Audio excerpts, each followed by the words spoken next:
오늘 말씀드릴 것은 집중력과 행복, 여기에 제 2탄이 되겠습니다.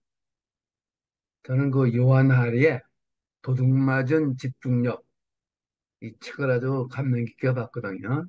그래서 이거를 우리나라 사람들한테 꼭 필요한 책이다, 이런 생각이 들어가지고, 제가 몇 회에 걸쳐서 말씀드리려고 합니다. 이 도둑맞은 집중력이라고 영어로는 스톨른 포커스라고 그러는 책인데, 이 책에 요한 할이라는 사람이 썼어요. 요한 할이라는 사람, 왜 40대 중반인데, 처음에는 그렇게 내가 심각하게 보지는 않았는데, 이걸 읽다 보니까는 이 시대에 대부분의 아이들서부터 시작해가지고 중장년 노인에 이르기까지 모두가 깊이 있게 봐야 되는 책이다. 이런 결론을 내리게 되었습니다. 또 이유가 있어요. 지금 우리가 너나 할 거 없이 아이폰, 갤럭시 폰, 아이패드, 그리고 각종 소셜 미디어, 이런 족쇄로부터 헤어나지는 못하고 있거든요. 우리는 잘 몰라요. 얼마나 거기에 중독되어 있는지. 그런데 이 요한 하리라는 사람이 그걸 아주 깊이 있게 파고 들어왔어요. 거기에 대한 문제점, 거기에서부터 해방되는 방법, 그리고 어떻게 우리가 좀 더 나은, 어, 행복한 삶을 살 수 있나, 이런 길까지 어떻게 40대 중반이라는 사람이 말이에요. 깊이 있게 다 이거를 써내렸더라고요. 그래서 저는 기술 문명으로부터의 도피, Escape from Freedom이 아니라 Escape from Technology. 네? 이런 제목으로 얘기를 좀 하려고 합니다. 오늘은. 그래서 이 이제 요한 하리가 메타, 요즘 페이스북이 메타를 바뀐 건 아시죠? 그리고 트위터는 X를 바뀌었고, 그리고 우리가 매일같이 이메일을 보잖아요. 그리고 항상 우리가 아, 이 휴대폰에 족쇄해 놓고 아침에 눈을 뜨면 나도 그렇지만은 맨 처음에 이 휴대폰에 눈이 갑니다. 그런데 이것이 굉장히 우리의 정서에 해롭다, 이런 것을 이 사람의 몸으로 느끼고, 여기서부터 해방되기 위해서 이 원래 이 요하나리는 영국 사람이에요. 영국 사람인데 미국의 프롬스타인으로 떠나요.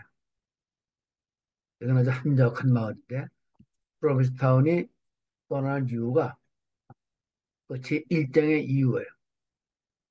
제 일정의 제목이 너무 빠른 속도, 너무 잦은 멀티스토킹, 이렇게 번역을 했는데, 우리가 집중을 할 수가 없고 깊이 생각을 할 수가 없어서 불행해진 우리 아이들, 나, 그리고 많은 사람들을 위해서 이 책을 썼다, 이런 얘기죠. 프로비스타운은 어떤 데냐? 이런 데예요. 미국 동부에 그 매사추세츠주라고 있잖아요. 거기 케이프 코드라고 동부 끝에 있는데, 그 케이프 코드 끝자락에 위치한 영국 특히 뉴 잉글랜드풍의 작은 도시예요. 그래서 인구가 한 3,600만, 3,600명, 3,600명이죠. 얼마 안 되는데, 여기에 소위 백경이라는 소설 아시죠? 허먼 멜거를 쓴 백경을 쓴 무비, 이게 스토리가 여기서 전개되기 시작합니다. 그리고 해밍웨이도 여기 있었고, 여기에 굉장히 유명한 사람들이 많아요. 유명한 예술가들이 많고, 뉴욕에서 이렇게 멀지 않단 말이에요. 그래서 여름에는 보통 한 6만 명 정도, 그러니까 인구가 3,600명인데, 한, 한 20배 가까이 오는 거예요. 그래서 아주 미국에서는 인기 있는 휴양지다. 이 도시의 휴양지가 Birthplace of American Liberty, 미국 자유의 탄생지다. 왜냐하면 필그림들, 순례자들이 맨 처음에 여기가 도착을 했거든요. 1620년에 이 프롬스타인으로 왔어요. 그래서 여기에 인디안들한테 이 몇 가지 삽이라든가 몇 가지 물건을 주고 이 도시를 샀대요. 그 프롬스타인의 모습은 이래요. 그 왼쪽에 있는 사진이 작은 마을 모습이에요. 우리가 미국 여행을 하다 보면 이런 풍의 마을을 사실 많이 보죠. 작고 정다운 마을입니다. 그렇지만 실질적인 관광객이 가는 곳은 이 오른쪽에 있는 이런 바다에 어떤 숙소를 얻어가지고 말이야, 바닷가에 이 거리를 걷는 거예요. 그러니까 그 소위 그 요한 하리도 이런 데 걸어 다니는 거예요, 하루 종일. 또 이런 거리예요. 하루 종일 여길 걸어 다니면서 생각을 한 거예요. 근데 갈 때 조건이 있었어요. 자기가 쓰던 맥킨토시북, 맥북, 아이폰, 아이패드 전부 다 보스턴에 있는 자기 친구한테 맡기고 그리고 이런 거기 또 뉴 미디어를 쓰지 않는 환경으로 가버린 거예요. 3개월 동안 아무것도 없이 간 거예요. 아무것도 없이 그냥. 근데 상당히 대단한 거죠. 그래서 소위 자기는 소위 how to think deeply again. 어떻게 깊이 있게 한 번 더 생각을 해야 되겠다. 그런 걸 좀 자기가 깊이 있게 생각을 하기 위해서 깊이 사고하는 능력을 찾아서 떠난 여행이라고 얘기를 해요. 그래서 요한할이라는 사람은 인간이 집중을 못하는 병리 현상을 만들어내는 이유를 찾기 위해서 이 여기를 간 후에 갔다 온 후에 3년간 더 세계를 누빕니다. 그래서 200명이 넘는 전문가를 만나서 인터뷰한 내용을 기록한 책이 바로 이 도둑맞은 집중력이에요. 그냥 이게 자기가 그냥 소설을 쓴 게 아니고 이 전 세계적으로 말이에요. 베스트셀러가 됐는데 그 이유가 있는 거야. 이 소위 쉽게 말하자면 아이폰, 아이패드, 갤럭시폰으로부터 해방되기 위해서 떠났는데 그냥 떠난 게 아니라 이 분야의 최고의 살아있는 전문가 200명이 넘는 전문가를 만나서 인터뷰한 내용이 이 책이에요. 그러니까 상당히 의미가 있겠죠. 그래서 거기서 찾아낸 휴대폰 때문에 우리가 집중력을 상실한 요인을 12가지를 찾아냈어요. 그래서 제1장에 너무 빠른 속도, 너무 잦은 멀티태스킹. 이게 오늘 내가 얘기하려는 거고, 나머지 이제 몰입의 손상, 잠을 들지 못하게 하고, 딴 생각이 자꾸 생기고, 이런 걸 갖다가 말이에요. 한 12가지 예를 들었는데, 다 하나하나가 다 깊이 있는 내용으로 그 있었습니다. 근데 제일 기초가 오늘 얘기하는 너무 빠른 속도, 너무 잦은 멀티태스킹. 이게 그 12가지 그 원인의 베이스가 되는 거예요. 맨 처음에 이 사람이 그리스 신화에 나오는 오디세이 얘기를 합니다. 이 사진은 그 영국의 워터하우스라는 유명한 작가가 그린 오디세이와 사이렌의 얘기. 소위 그리스 신화에 나오는 오디세이 얘기죠. 오디세이가 그 시다 읽어보면 사이렌에 대한 얘기가 나오는데 사이렌이 그 매우 유학적으로 노래를 잘한대요. 그런데 너무 감미롭고 그래서 또 교회에서 이 바다를 여행하는 그런 여행자라든가 뭐 선원님들이 이 사이렌의 노랫소리만 들으면 물에 빠져들어서 죽는데요. 그래서 소위 자기 고향에 못 가고 뭐 장사도 못하고 다 빠져 죽는다는데 또 오디세이도 그 얘기를 알아가지고 어, 살아남는 사람이 없다고 그랬으니까 돌아가는 길에 이 사이렌이 있는 이 바다를 지나야 되는데 무사히 지나가기 위해서 귀를 틀어막아서 노랫소리를 못 들어야 물에 빠져 죽지 않을 거예요. 그래서 선원들을 전부 다 귀를 막아버립니다. 꽁꽁 틀어막아요. 그리고 자기는 이 돛대에 꽉 묶으라 그래요. 절대 풀어주지 말라. 응? 그러니까 이 바다를 헤쳐나가기 전까지는 사이렌의 노랫소리가 들리지 않기까지는 절대 날 풀어주지 말라 그러고 방해를 해서 무사히 빠져나가요. 그래서 어, 죽지 않고 제 고향으로 돌아갔던 얘기가 그 유명한 신화인데 이 사이렌의 신화는 그 소무 많은 소설이라든가 혹은 많은 예술 작품의 배경이 돼요. 심지어는 우리나라에 많이 있는 그 스타벅스 아시죠? 커피숍에 있는데 스타벅스의 그 뭐야 거기에 나오는 그 로고도 이 사이렌을 그린 거예요. 사이렌이, 예? 사이렌이 유혹을 하듯이, 유혹을 하면은, 바닷속에 빠져 죽듯이, 우리 커피숍으로 유혹을 한다는 그런 의미에서, 예?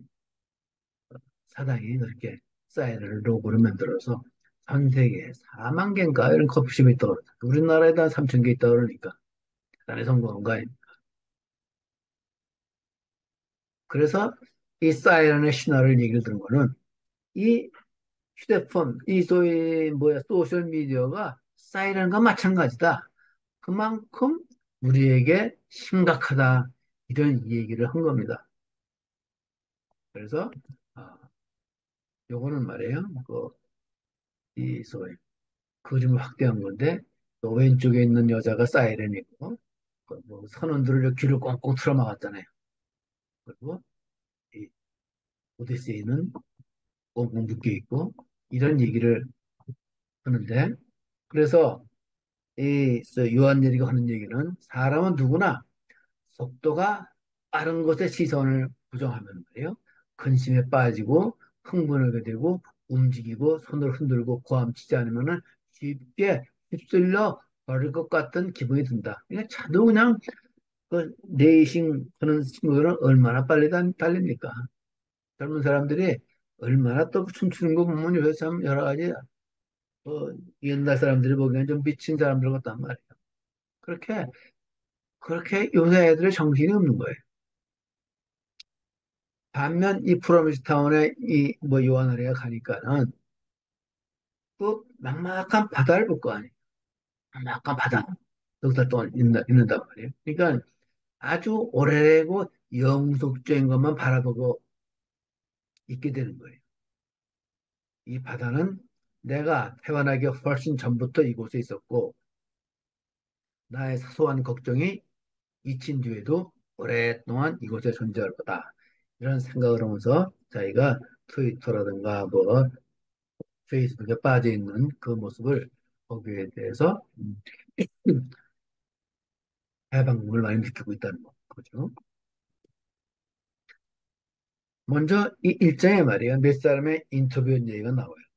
물론 이 인터뷰한 얘기는 나중에 여길 떠나가지고 어, 전 세계를 돌아다니면서 3년 동안 돌아다니면서 3년 동안 세계의 가장 이분의 전문가들과 인터뷰를 했는데 맨 처음에 수은의 대만이란 젊은 학자인데 이 사람은 거기 덴마크 정보학 교수예요. 이 사람 만나서 인터뷰한 얘기가 나오고 그래서 이 레만이라는 사람은 말이에요. 30대 후반부터 관심을 갖고 유럽 전역의 과학자들과 함께 연구한 주제가 있어요. 이게 뭐냐면 우리 인류가 하나의 인간 집단으로서 우리의 집중력 지속 시간은 정말 줄어들고 있을까? 여기에 의문을 갖고 있는 거예요. 왜냐하면 사람들이 자꾸 집중력, 내가 집중을 하지 못하고 있다. 이런 얘기들을 많이 듣고 많은 사람들로부터 말이에요. 이게 정말 우리가 정말 집중력이 뭐 줄어들고 있나? 이거를 한번 연구하고 싶은 거예요. 그래서 많은 학자들과 연구를 했어요. 혼자 연구한 건 아니에요. 그래서 결론을 냈는데 우리는 집단적으로 이 소위 주의력 자원을 소진하고 있다. We are collectively experiencing a more rapid exhaustion of attention of resources. 이거를 그 많은 학자들하고 공동 연구를 했어요. 오랫동안. 그 결론이 우리가 정말 이 주의력 자원을 잃어버리고 있다는 증명을 확진하고 그걸 논문에 발표를 해서 유명해진 거예요. 그 다음에 또 몇 사람 인터뷰를 해요. 얼 밀러, 그리고 레리 로젠, 애덤 게절리, 이 유명한 이 신경과학 계통의 유명한 어떤 세계적으로 유명한 학자들 한번 만나서 인터뷰를 해요. 그 인터뷰한 내용을 다 얘기를 할 수 없고 핵심만 제가 얘기를 하면 먼저 그 얼리 밀러라는 교수인데 이 사람은 그 인지신경과학자예요. MIT 유명한 교수인데 이 사람이 또 요새 가장 유명한 말이에요. 우리의 그 우리 세포, 이 시냅스 시스템을 연구하는 전문적인 세계 최고 수준의 학자예요. 이 학자로부터 나온 얘기가 이런 거예요. 1960년대에 컴퓨터 과학자들은 프로세서가 여러 개라서 동시에 두 가지 이상의 작업을 처리할 수 있는 기계를 발명했다. 그리고 이러한 기계의 성능에 멀티태스킹이라는 이름을 붙였다. 문제는 이것까지는 좋은데, 에? 우리는 이 개념을 가지고 인간에게 적용했다. 이런 그런 아주 그 중요한 발견을 한 거예요. 이 멀티태스킹이라는 게 이게 인간에게는 이게 대당이 안 되는데 이 컴퓨터가 다른 우리가 어떤 뭘 다운로드 받을 때도 말이에요. 동시에 여러 개를 다운로드 받을 수 있잖아요. 이와 마찬가지로 우리가 동시에 여러 개를 할 수 있는 것으로 생각을 합니다. 그리고 이걸 마치 자랑으로 해요. 나는 멀티태스킹이 가능한 사람이다. 근데 이게 힘도 있고 따져보니까는 그럴 수가 없다. 인간의 신경 메커니즘에 그런 거를 증명을 한 거예요. 그래서 그게 이제 힘들다는 걸 이 네 가지 이유로 증명을 했어요. 이제 스위치 코스트, 전환 비용이 든다니 한 일로부터 또 한 일을 하려고 그러면은 20배, 30배 이상의 시간이 소모된다는 거예요. 또 집중력이 저하가 돼. 그리고 창의력이 안 생겨. 그리고 기억도 잘 안 돼. 이거를 여러 가지로, 여러 가지 데이터로 그래. 또 이 사람들이 증명한다는 건 엄밀한 거 아니에요. 과학적으로. 엄밀한 데이터에서 증명을 한 거예요. 유명한 교수가 됐는데. 그래서 이 멀티태스킹에는 코스트, 그 대가가 따른다. 어? 그래서 이 책에 이렇게 썼어요. 난 아주 오래간만에 처음으로 한 번에 하나에만 오랫동안 집중을 하고 있었다. 일을 할 때. 정신력이 어마어마하게 강해지는 것 같았는데 내가 정신의 한계를 존중하고 있었기 때문에 한 가지 일만 했기 때문에 말이죠. 현재 우리가 뇌에 대한 아는 정보를 고려했을 때 오늘날 집중력 문제가 실제로 과거에 어느 시점보다 심각하다는 결론을 내려도 되겠냐고 그 MIT 얼교수한테 물었대요. 근데 그가 물론이고 말고요. 그는 우리 문화가 산만함의 결과로 인지 능력 저하의 절체절명의 고비를 만들어냈다. 이렇게 심각하게 얘기를 할 수가 없죠. 인지 능력 저하의 절체절명의 고비를 만들어냈다고 이런 얘기를 해준 거예요. 그래서 과학에 증명하지 말이에요. 이걸 내가 다시 이거 한 번에 그런 얘기를 한 거예요. 그래서 이걸 영어로 He replied absolutely. We have he believes, created in our culture a perfect storm of cognitive degradation as a result of distraction. 우리가 디스트럭션이라는 건 산만해진다는 거죠. 이게 멀티태스킹을 해서 우리가 산만해지는데 이게 우리 그 인지 능력에 치명적인 해악을 가져다 준다. 이렇게 얘기를 해준 거예요. 이걸 어, 소위 이미 깨달은 거예요. 프로메시 타운에서. 그리고 또 닥터 로데이라고 또 이거 캘리포니아 스테이트 유니버시티라고 말이에요. 유명한 대학인데 거기에 기술 심리, 사이콜로지 오브 테크놀로지의 대가예요. 이 사람한테 인터뷰를 한 거예요. 그래서 심리학 교수 레리 로데는 보통의 청소년과 청년이 자신이 동시에 6개나 7개의 미디어를 시청할 수 있다고 진심으로 믿는다는 걸 발견했다. 그런데 우리는 기계가 아니다. 기계의 논리에 따라 살아갈 수 없다. 우리는 인간이면 기계와 다르게 작동한다. 우리가 TV 시청하는 사람 가만히 보자. 계속 돌리거든. 응? 이걸 조금보다 이거 마음에 안 들으면 돌리고 마음에 안 들면 돌리고. 그게 효과적인 것 같지만은 굉장히 피곤하다는 거예요. 그래서 깊이 있게 볼 수가 없다는 거예요. 요즘 영화를 봐도 말이에요. 옛날에 우리가 영화 하나를 보면 말이에요. 사람과 손님과 어머니를 옛날에 초등학교 때 봤는데 평생 걔네 기억에 남아요.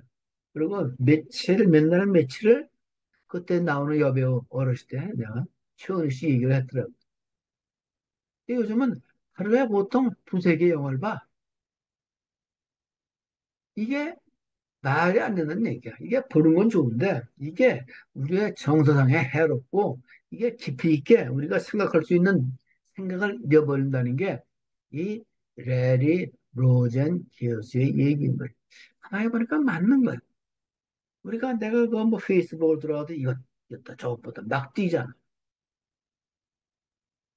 이게 좋은 것 같은데 이게 굉장히 심각하다는 거예요.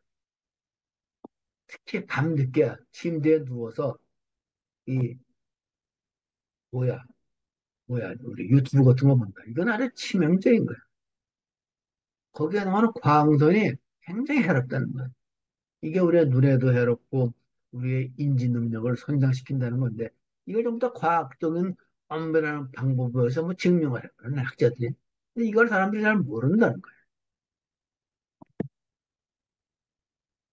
그다음에 애덤 게덜리라는 말이야. 이 사람도 미국에 있는 신경과학자예요.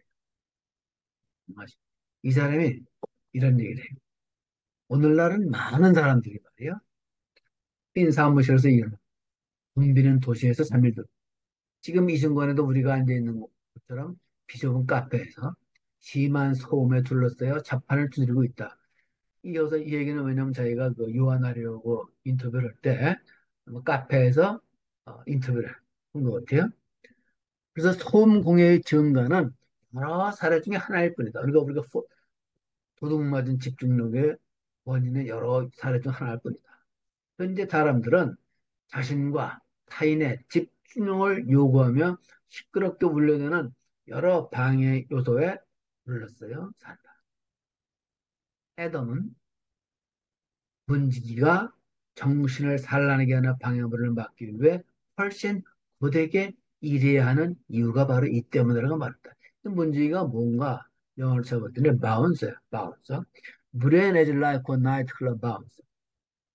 우리가 거기에 나이트클럽을 가려고 그러면은 가령 내가 만약에 나이트클럽 간다 그러십다 그러면 아버님이 이러십니까? 어? 여기 오시면 안 됩니다. 그럼 막잖아요. 그런 사람이 그 바운서. 근데 바운서가 무슨 역할을 하느냐? 그 나이트클럽에 물을 흐리지 않게 해주잖아. 젊은 애들만. 옷도 잘 입고 이런 애들만 들여버린다. 그러니까 나이트클럽에 그 질을 유지해 주는 거예요.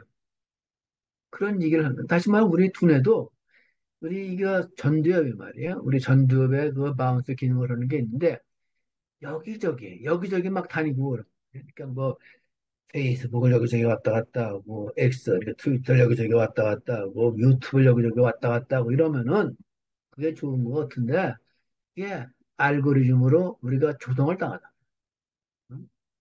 그리고 끊임없이 말이에요. 광고를 들어야 되고 은밀한 광고죠. 끊임없이 여기저기를 돌아다녀야 되기 때문에 말도 못하게 우리가 피곤해져 가지고 인간을 타락시키는 주범이라고 그랬어요. 그래서 그래서 이 중요한 얘기의 마무리는 뭐냐면은 그래서 집중력 위기 시대에는 우리 모두가 고대 그리스의 신화의 영웅인 오디세이처럼 필사적으로 집중력을 회복하기 위해서 노력해라. 이게 핵심 메시지입니다. 나는 너무나 감명 깊게 이 1장을 읽었어요. 그래서 1장이 감명 깊기 때문에 2장을 3장을 쭉 읽게 되더라고요. 그래서 끝에 메시지가 이겁니다. 왼쪽에 있는 그림은 오디세이가 이 사이렌의 유혹에 흔들리지 않기 위해서 이, 소위 소셜 미디어들을 멀리 해요. 그리고 특히 아이들. 나 옛날에 뭐 뭣도 모르고 아이들한테 말이야. 이 핸드폰도 사준다 그러는데 그게 지금 보니까 크게는 잘못된 거야. 요즘 애들이 중학교 다니고 그러니까 벌써 여기에 빠져가지고 어? 맨날 밥 먹으러 왔을 때 맨날 그만 보고 앉았어. 이게 말이 되냐고. 그리고 오른쪽에 있는 사진은 마흔서 경비원에. 그러니까는 두 가지 기능을 해야 된다. 이 오디세이처럼 말이요. 필사적으로 도망가야 돼. 또 전두엽의 기능을 잘 활성시키기 위해서, 경비원 기능을 잘 활성시키기 위해서 우리가 끊임없이 이 경비원의 모습을 생각을 하고 경계해야 된다. 그렇지 않으면 어, 집중력을 상실할 수밖에 없다. 이 얘기로 오늘 이 얘기를 마칩니다.